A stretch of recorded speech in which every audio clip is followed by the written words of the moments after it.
The lumen flickers again. I taste metal in the recycled air, that copper tang that means the filters have stopped lying. My fingers still tremble from the last transmission attempt. Static, nothing but the hollow scream of the void echoing back. We are alone. The astropathic choir is silent, their chambers sealed since the day the last of them burned from the inside out, their skulls splitting like overripe fruit as the warp turned away. They said the Emperor's light could never fade from the loyal, but the corridors of this world hum with a different truth now. The Astronomicon has abandoned us, and the stars themselves have gone blind. If any still hear this through the dust of our failing vox, record the words of the last scribe of Vardos Secundus. If the signal carries through the dark, then let the Emperor himself bear witness to our endurance. The lumen hum had become part of my heartbeat long before the silence began. Each pulse of light shimmered down the corridor like breath exhaled through dying lungs. The air was thick with that faint metallic tang again. Iron and ozone, the taste of failing circuits and fear. I remember pressing my palm against the Vox relay plate, feeling its warmth fade under my touch, like the cooling skin of something once alive. The astropathic sanctum had been sealed for 3 days now, its warding sigils flaking under their own age, and no one dared open the doors.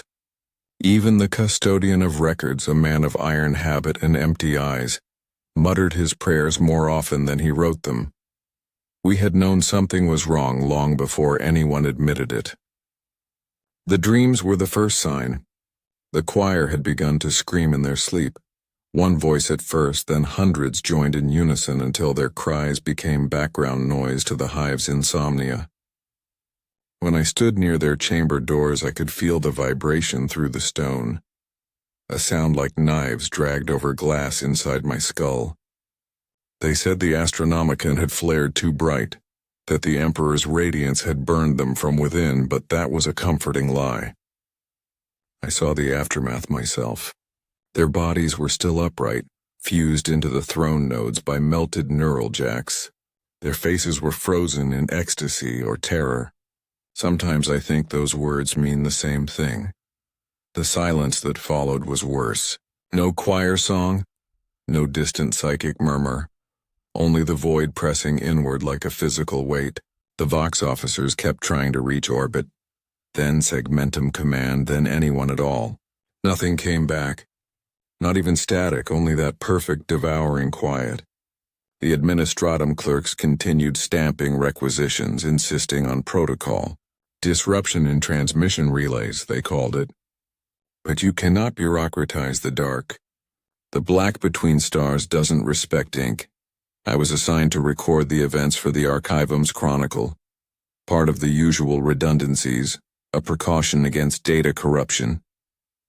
I had copied thousands of liturgies before without thought, but when the Vox died, the data slates began to fail too. The cogitators stuttered, repeating fragments of text like half-remembered prayers. The Emperor protects, the Emperor protects, the Emperor, until even the machine seemed to lose faith in its own message.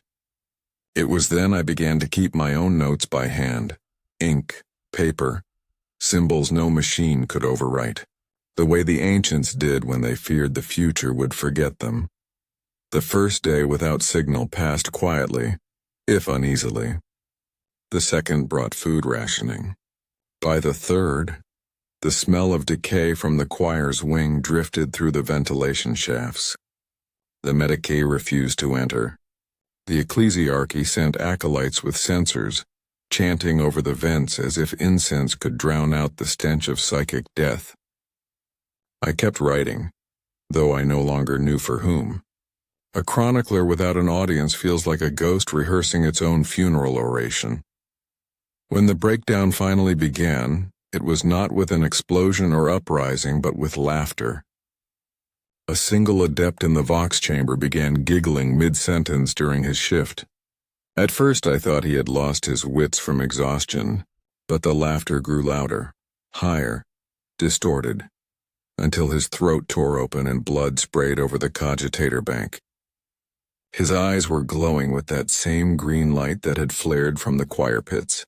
We burned the body before the Mechanicus could claim it for analysis. The Magos protested naturally, citing violation of data integrity protocols. But no one wanted to see what the laughter meant. That night I dreamt of the Astronomicon, not the radiant flame of imperial faith described in Catechism, but a cold sun, shrinking, pulsing like a wounded heart. Its light reached me through oceans of static, and when it touched my face I tasted metal again, so sharp it made me bleed. I woke with blood on my tongue and the Vox buzzing faintly in the corner, whispering a single phrase in a voice that wasn't mine. The light remembers. No one else heard it, or so they claimed. But by the next morning, the Vox grid had gone completely dark. The only sound left was the hum of the lumens and the steady, mechanical heartbeat of the city trying to pretend it was still alive. I walked the upper transit halls that day, watching the smoke curl from distant manufactorum stacks. The sky was the color of old parchment, the sun a dying ember behind pollution haze. The world looked as tired as we felt. I remember passing a mural of the Emperor, golden, triumphant, surrounded by his angels, and realizing how chipped the paint had become. Beneath the flaking gold leaf, rust bloomed like rot through holy metal. I wanted to scrape it away to restore his radiance, but my hand stopped inches from the surface. Some part of me understood that the rot wasn't just in the wall. That night the sirens began. They said it was a reactor breach in the lower habs, but everyone knew the truth before it was spoken.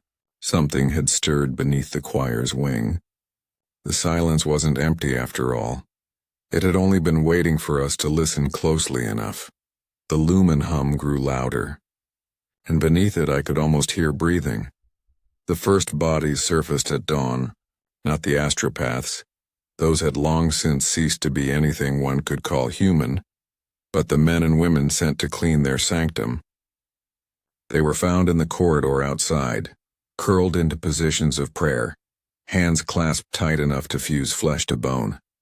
No one could explain how their lungs had filled with ash when there'd been no fire.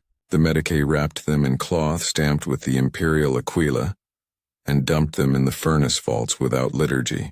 There weren't enough priests left willing to bless what might be contagious. After that, the Vauxhalls were placed under the command of Captain Harn of the Planetary Defense Forces. He was a tall, raw-boned man with eyes like flint chips, once loyal to every syllable of the creed, but after the choir's death, faith had calcified into command protocol. I still see him standing on the command dais framed by red emergency lumens, dictating casualty numbers in a voice stripped of emotion. All transmissions suspended. All signals quarantined. All unauthorized Vox contact punishable by immediate sanction. The decree echoed through the hive like scripture, rewritten by an executioner. By the 7th day, the hive city had begun to eat itself from within. Administratum clerks argued over supply ledgers as if ration stamps could substitute for divine order. The lower habs rioted when food shipments ceased, and the Arbites sealed entire levels under pretext of quarantine. Those of us in the upper strata pretended the thunder below was merely distant machinery. But the truth seeped upward, through smoke vents, through rumor, through the smell. Promethium and blood carry far when the air circulators fail. My duties changed without anyone telling me so. Once I had chronicled victories, troop deployments, manufactorum outputs, even triumphal processions for governors long dead. Now I recorded collapse line by line in a ledger that would never be filed. I wrote by candlelight while the lumen grid flickered and the cogitators clicked out error sigils. The ink bled into the parchment until every word looked like a wound. Sometimes, when the silence deepened, I fancied I could hear the scratch of my quill echoing back from somewhere behind me, as if another scribe, invisible, were copying my words in perfect unison. It was on the 9th day that I saw the first warp light flicker across the sky. A filament of pale green shimmered above the hive towers, twisting like a vein pulsing through the heavens. The air crackled with static, and for a heartbeat, I thought I could hear voices speaking from it, thousands overlapping, whispering the same phrase the Vox had spoken to me. The light remembers. Then the filament winked out, leaving only darkness and the metallic taste in the air. The adepts called it atmospheric ionization. The priest called it a sign. I called it fear-given shape. Captain Harn summoned me that evening. He had read some of my private notes. I still don't know how, and demanded I cease recording unverified phenomena. His words, not mine. I told him that the truth did not require verification, only witness. He didn't appreciate the distinction. If you record hysteria, he said, you feed hysteria. His hand lingered on the holster at his belt. Do you understand, scribe? I nodded, but the moment I returned to my cell, I wrote every word down. Some things deserve to be remembered, even when remembrance becomes a crime. That night, power failed across the upper hive. I woke to darkness so complete it felt physical, pressing against my eyes. Then came the sound, a low, resonant thrum rising from deep below, pulsing in rhythm with the lumen hum. Except the lumens were dead. I followed it through the corridors, guided only by the faint phosphor glow of emergency runes, down past the Vox chambers, past the storage vaults where the dead had been stacked like cargo, until I reached the sealed gates of the choir sanctum. The door's sigils still burned faintly in red Mechanicus glyphs, warnings etched by magos who likely no longer lived. Yet I felt the vibration through the metal, steady, deliberate, almost breathing. I pressed my ear against the cold surface and heard a whisper. Not words exactly, more like the ghost of a phrase half remembered from childhood catechisms. Then something answered from the other side. 3 knocks. Slow. Heavy. I staggered back, bile rising in my throat. By dawn the sound had stopped, but the smell had worsened, sweet and rotting, like burnt incense soaked in blood. The Mechanicus sealed off the entire level and posted Skitarii sentries at every junction. None spoke. Their red lenses tracked movement with inhuman patience, and I realized they too were afraid. Though their fear had been welded into obedience. One of them, a sergeant by the serial tag on his armor, turned his head as I passed and whispered in Binharik, the words almost too fast to parse. The code is corrupted. The song is wrong. I didn't ask what he meant. I didn't want to know. The next night, the Vox relays came alive again. Not with messages, no coordinates, no Imperial traffic, but with sound. A single tone, pure and piercing, spreading through every channel at once. It was the same pitch the choir used to begin their transmissions, a psychic key meant to align mortal minds with the Emperor's voice. Only now it was raw, distorted, and wrong. People clutched their heads and screamed as the sound drilled into their skulls. Cogitators caught fire. The Vox operators burst vessels behind their eyes. I remember collapsing to the floor, blood streaming from my nose, the tone reverberating through my bones. And then, silence again. Perfect, total silence. When I awoke, the Vox tower was gone. Not destroyed, not collapsed, simply gone as if erased. Only a crater remained, glowing faintly with green light. Captain Harn's forces cordoned off the site, but the Skitarii refused to approach it. The ground there was soft, rippling slightly when touched, like skin stretched over something moving beneath. That was the moment we stopped pretending this was a failure of machinery. The Emperor's light had not only left us, it had been replaced by something that remembered its shape, but not its mercy. The lumen hum returned that night, louder than ever. But this time I realized it wasn't the hum of light. It was the world itself, vibrating with the memory of the choir's last scream. By the time the second sunshift chimed, the crater had drawn pilgrims. They came in hushed lines from the lower habs, rag-wrapped, soot-faced, carrying scraps of parchment or dented aquila pendants like talismans against drowning. The Arbits tried to beat them back with shock mauls, but the crowd returned after each dispersal, pulled by the glow as tides are pulled by moons. I watched from the gallery level as one woman crawled past the cordon on her knees, palms upturned, eyes closed. She whispered in a child's voice, "Father, hear me," and reached toward the soft, rippling earth. Her hand sank into the wrist. She didn't scream. She smiled. When they dragged her away, her skin was imprinted with delicate lines as if a cogitator lattice had pressed a blessing into flesh. The marks bled green for an hour, then faded to ordinary bruises. In the ledger I wrote, "An answer has shape but not language." Then I crossed the sentence out and wrote it again. Captain Harn ordered the crater sealed with plasteel sheets and posted double watches. The Skitarii held the perimeter, expressionless behind their vox grills while their auger nodes clicked like insects tasting the air. I asked the sergeant with the Binharic whisper if the Mechanicus had an interpretation. He said nothing for so long I thought my question had been fed into a processor and forgotten. Then, half a syllable, a static rasp. Echo. I remember the way his red lenses brightened on the word, as if the thought pained him. I returned to my cell to find my door already open. The custodian of records waited at my desk, hands folded atop my ledger. He did not scold me for leaving it unsecured.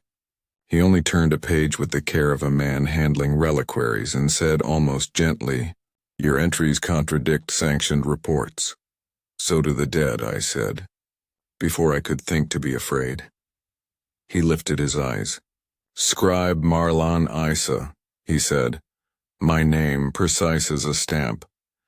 And for the first time I understood that even in this fraying order, there were still lists, and I had been moved to a different column. We preserve truth by preserving the state. Choose the state. I tasted metal again, slow and patient, as if the air were reminding me that it too could kill. "If the state lies about the dark," I said, "we will stumble into it."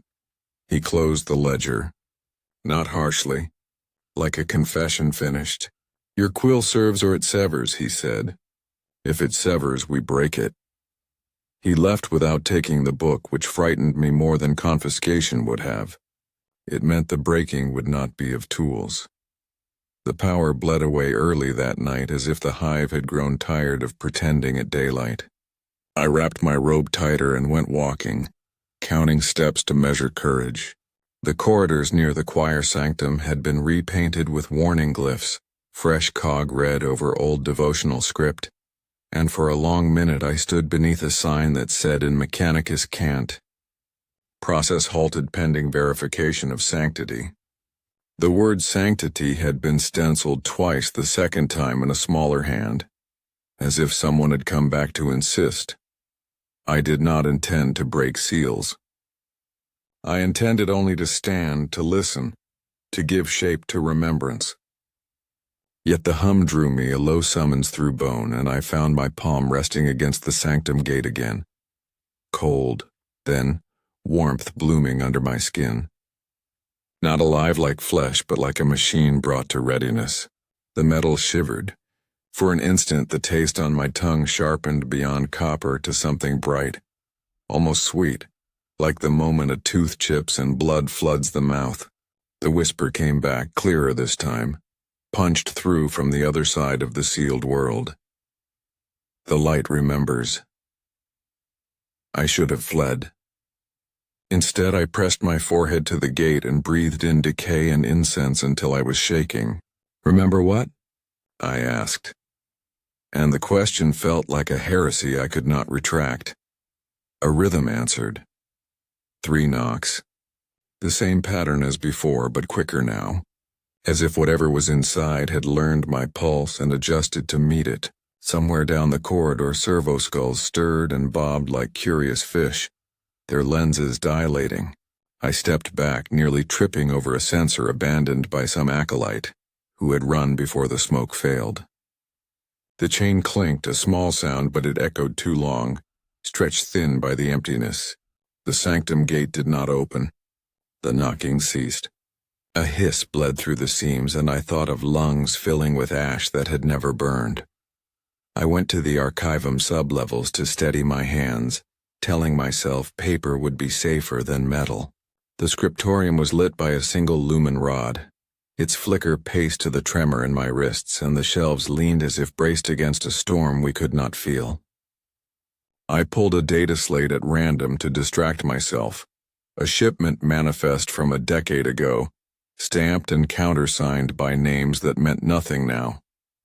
The figures repeated down the columns with the boredom of a prayer.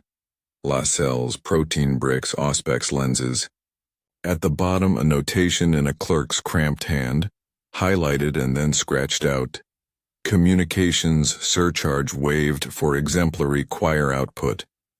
The ink had pooled where the pen pressed too hard, as if the writer had been angry with joy.